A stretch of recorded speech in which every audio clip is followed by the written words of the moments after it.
Ce message, je l'adresse à M. Vincent Peillon, ministre de l'Éducation nationale, et à Mme Nayat Vallaud-Belkacem, ainsi qu'à tous les dirigeants des médias complices, des médias du système.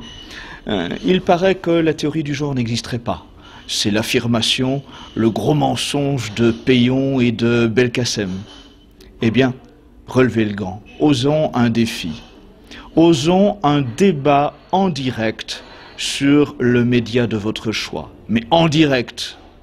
Si la théorie du genre n'existait pas, eh bien, démontrez aux Français que je suis un fabulateur, que Farida Belgoul se trompe, que tout cela ne serait qu'une dangereuse manipulation réactionnaire.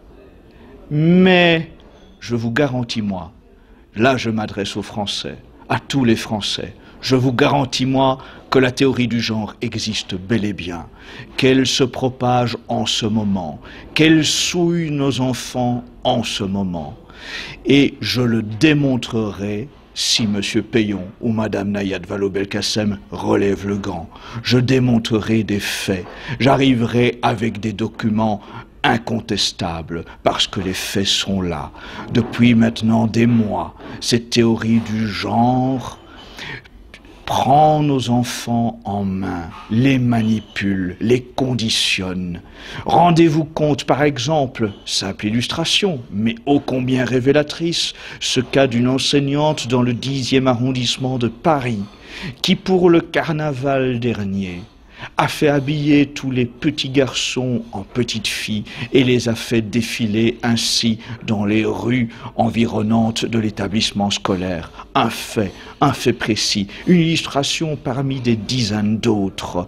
Une autre enseignante qui, lorsque ses élèves sont à 50% des filles, s'adresse au féminin, à tous les enfants de la classe, traitant les petits garçons comme s'ils étaient des filles.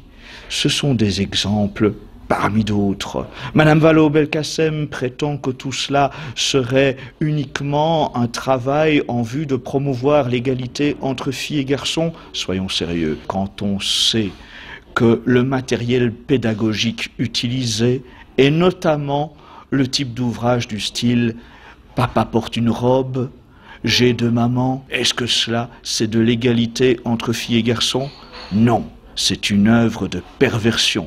C'est une œuvre qui vise à libérer toutes les perversions humaines, à détruire la famille traditionnelle, à pervertir nos enfants, à souiller leurs âmes. Il faut se mobiliser. Parents, grands-parents, futurs parents, organisons-nous. Organisons-nous localement, mettons en place de vrais comités de vigilance, de vraies associations de parents qui ne dépendent pas du système, qui ne sont pas aux ordres.